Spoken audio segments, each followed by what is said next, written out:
Saluti e benvenuti a Noasa in Curso. Iniziamo con sa cronaca, Sant'Antioco, un'operazione dei Carabinieri a Contessia, accanto del banco de Sardegna, ha ripremito l'arresto di una persona, s'accusa esti di estorsioni. Si tratta di GM, 45 anni, con residenza in sa città di De Garbonia. Vari chissomini si stati prima dei Carabinieri, quando fiera venisi donai 200 euro di una persona che proprio in questo momento era prelevato su bancomat.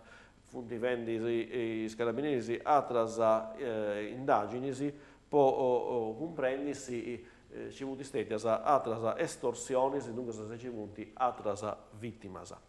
I Gresias hanno trattato su parenti morto, ma non ti voglio cerriai a giuro all'estero, voi tassa linea telefonica e guasta. Tanti voglio vai sciti grazie ai vicini che funti l'ompiusu appustisi de serriara di a giuro. Esti a contessio in savrazioni de Santo Benedetto. A voi de sempre i cellulari non picanta e i telefoni fissus non sempre funzionano a commenti antadeppi.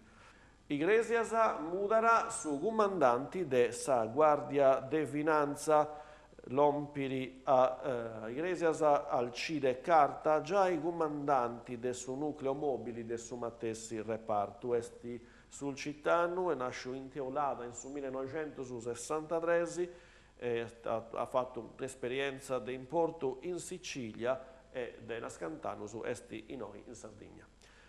Domunosa cenavara 5 de gennaio ai 5 de meri in soratorio Domenico Savio, i associ su Sorridi e Vivi e Elda Mazzocchi Sgarzela, Parigianta i laboratori su informatico su una birei nasce in su mesi de marzo passavo appustisi dessa visita ai laboratori su de Sardegna ricerche, ma ciantessi vincese Mister Ballon Crazy Show e uno spettacolo de circo voi spipiuso dotto po' affestare sa befana.